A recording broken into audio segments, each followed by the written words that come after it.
जिला स्वास्थ्य समिति अनुबंधित कर्मचारी संघ चंबा अपनी मांगों को लेकर चुवाड़ी दौरे पर आ रहे मुख्यमंत्री सुखविंदर सिंह सुक्खू से मिलेगा। इस बारे जानकारी देते हुए जिला स्वास्थ्य समिति अनुबंधित कर्मचारी संघ के प्रधान नरेंद्र कुमार ने बताया कि इस दौरान मुख्यमंत्री के सम्मुख नियमित वेतनमान व अन्य मांगों को उठाया जाएगा। मैं नरेंद्र कुमार, अध्यक्ष जिला स्वास्थ्य समिति एनएचएम अनुबंध कर्मचारी संघ, और मेरे साथ श्री रोहित जी, ये राज्य कार्यकारिणी के सदस्य हैं, श्री विशाल कोमरव जी, ये हमारे जिला के उपाध्यक्ष हैं, और साथ में हमारे अनिल जी हैं, ये राज्य के उपाध्यक्ष हैं। आज हम इस बात के लिए इकट्ठा हुए हैं कि हमारे मुख्यमंत्री, माननीय मुख्यमंत्री श्री सुखविंदर सिंह सुक्खू जी चंबा के दौरे पर हैं, और कल भटियात में सरकार गांव के द्वार कार्यक्रम पर वो अपना बहुमूल्य समय जो वो देंगे और उन्हें जनता को अपना आशीर्वाद देंगे। इसी मुद्दे पर हम भी एनएचएम कर्मचारी आज उनसे मांग करते हैं, और उनसे ठोस तरीके से विश्वास उनके ऊपर हमें है कि वो व्यवस्था परिवर्तन के लिए हमारे राज्य में आए हैं। लोगों का विश्वास उनके ऊपर, भरपूर लोगों का विश्वास उनके ऊपर है, और वो लोगों की आशाओं के अनुरूप कार्य कर रहे हैं। वर्तमान समय में आपदाई और वो विपरीत परिस्थितियों में भी लोगों के लिए जन कल्याण के कार्य कर रहे हैं। उसके लिए एनएचएम कर्मचारी संघ उनको बधाई देता है। साथ ही हम अपनी तरफ से ये कहना चाहेंगे कि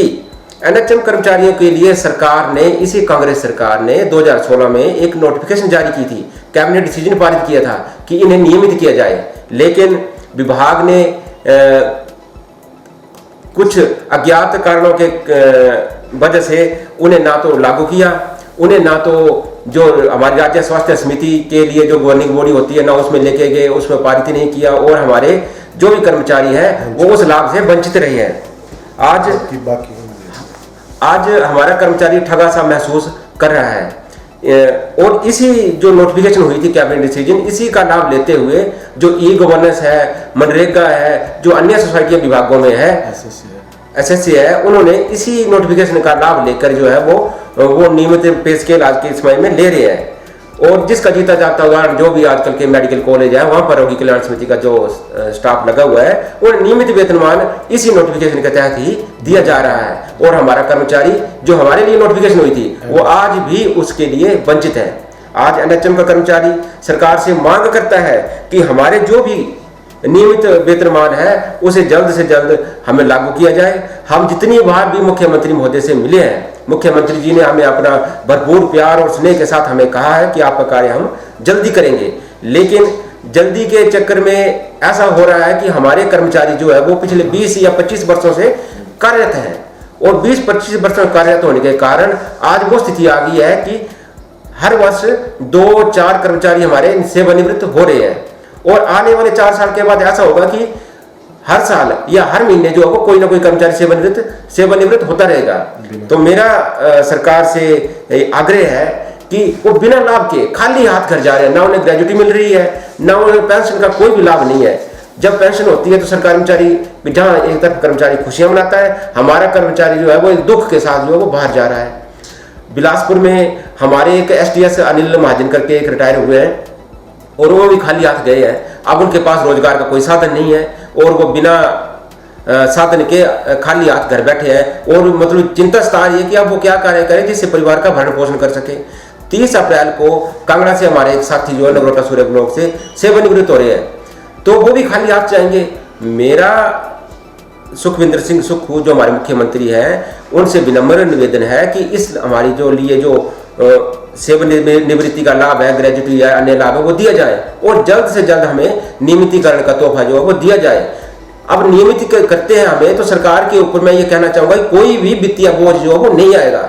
सारा का सारा पैसा जो है वो बजट जो है वो केंद्र सरकार से एक आता है, 90% की रेशो से आता है, और 10% रेशो जो है वो स्टेट गवर्नमेंट की, राज्य सरकार की होती है। और इस पैसे की कोई भी कमी नहीं है, इतना फंड आता है कि वो खर्च नहीं हो पाता और बच जाता है हिमाचल सरकार के पास। तो कर्मचारियों को देने के लिए सरकार के पास कोई पैसा नहीं है, और अन्य जो भी राज्य सरकार के कार्यक्रम स्वास्थ्य विभाग में चले हुए हैं, हर प्रोग्राम में एनएचएम का कर्मचारी है, चाहे वो टीबी को मुक्त करने के लिए जो सरकार का एक फ्लैगशिप प्रोग्राम चला हुआ है, उसमें हमारे कर्मचारी दिन रात कार्य कर रहे हैं। रात को 2 बजे, 2:30 बजे, 12 बजे, सुबह 6 बजे मैसेज आते हैं, WHO कंसल्टेंट हो चाहे हमारे अधिकारी हो, कि ये रिपोर्ट हमें जो 10 बजे तक चाहिए, ये 11 बजे तक चाहिए, और वो दिन रात उस कार्य को करने में लगे हुए। चाहे RBSK का प्रोग्राम है, स्कूल जाकर बच्चों को चेक करना है, घर में जाकर करना है, आंगनबाड़ी में जाकर चेक करनी है, हर कार्य में लैब टेक्नीशियन से लेकर, हॉस्पिटल से लेकर, नर्सिंग स्टाफ से लेकर, क्लरिकल स्टाफ से लेकर, हर जगह NHM का कर्मचारी जो अपनी सेवाएं दे रहा है, जिसका जीता जाता उदाहरण यह है कि जब कोरोना काल आया तो जब हमारे NHM कर्मचारियों ने बढ़ चढ़कर हिस्सा लिया तो सरकार ने भी हमारी पीठ थपथपाई, लेकिन पीठ थपथपाने से कुछ नहीं होगा। हम ये भी चाहते हैं कि हमें नियमितीकरण का लाभ दिया जाए, हमारे परिवार और घर का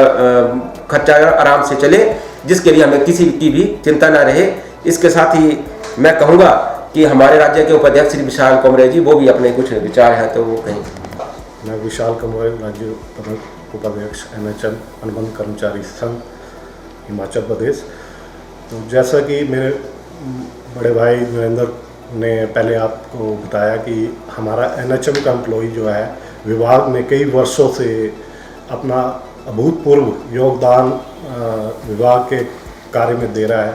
बिना किसी रुकावट के, बिना कोई स्ट्राइक किए हुए अपना योगदान जो है हमेशा लोगों के कार्यों में, ताकि लोगों का कार्य जो है वो डिस्टर्ब ना हो। तो उस वजह से आज तक हमारा संगठन ना स्ट्राइक पे गया। सिर्फ एक दिन की स्ट्राइक मुझे याद है, जयराम सरकार के समय पे हमारे एम्प्लॉयज़ ने की थी, तो उस टाइम सरकार के रिक्वेस्ट पे हम लोगों ने उसे वापस ले लिया। तो स्ट्राइक से जाने से ही अगर हमें अपने लाभ मिलने हैं तो उसमें हमारे कर्मचारी जाने में गुरेज नहीं करेंगे, लेकिन हमारे जो कर्मचारी हैं वो लोगों के साथ जुड़े हुए हैं, लोगों की सेवाओं के साथ जुड़े हुए हैं। स्वास्थ्य विभाग एक ऐसा विभाग है जो लोगों के साथ डायरेक्ट जुड़ा हुआ है। तो अगर हम लोग स्ट्राइक पे चले जाएंगे तो उससे सरकार की बदनामी हुई, सरकार के काम रुकेंगे, जनता उससे डिस्टर्ब होगी। तो हम ये नहीं चाहते कि जनता को हमारी वजह से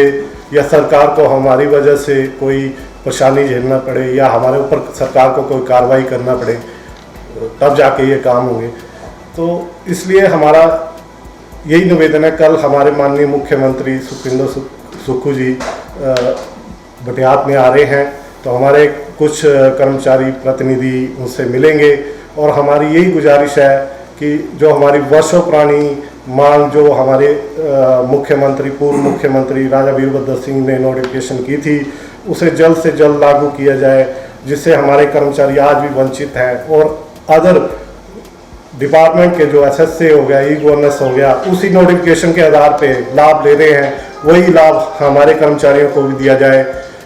उन लाभों को देने के लिए राज्य सरकार के ऊपर मेरे हिसाब से बहुत ही कम बर्डन आएगा, क्योंकि 90% शेयर जो है सेंट्रल गवर्नमेंट से इसका बजट आता है और 10% जो है सेंट्रल गवर्नमेंट का है, जो हमारी सैलरी आती है वो सेंट्रल गवर्नमेंट की है। तो 90% जो है सेंट्रल गवर्नमेंट का है, 10% स्टेट गवर्नमेंट का है। तो उसमें इतना पैसा आता है कि खर्च ना होने के कारण कई बार वापस भी चला जाता है। लेकिन हमेशा सैलरी के समय या हमारी सैलरी बढ़ाने के समय उसमें बजट का अभाव या कुछ ऐसे हथकंडे हमारे विभाग या हमारे जो उच्च अधिकारी बैठे हुए हैं वो ऐसे हथकंडे डाल देते हैं जिससे आज तक हमारा कर्मचारी वंचित है। तो मेरा माननीय मुख्यमंत्री से यही अनुरोध है कि जिस प्रकार अन्य विभाग के कर्मचारियों को ये लाभ मिल रहे हैं, हमारे कर्मचारियों को भी इस बजट सत्र से पहले आप या बजट सत्र में NHM कर्मचारियों के लिए ये सौगात दें, ताकि हमारे कर्मचारी अपना जीवन और अपने रिटायरमेंट का बाद का जीवन जो है अच्छे ढंग से जी सकें। मुझे पूर्ण विश्वास है कि हमारे माननीय मुख्यमंत्री श्री सुखविंदर सुक्खू जी जो व्यवस्था परिवर्तन का नारा लेके आए हैं वो NHM की व्यवस्था परिवर्तन करेंगे और जो हमारे जैसे कई और कर्मचारी हम सबकी व्यवस्था परिवर्तन करेंगे। जय हिंद, जय भारत।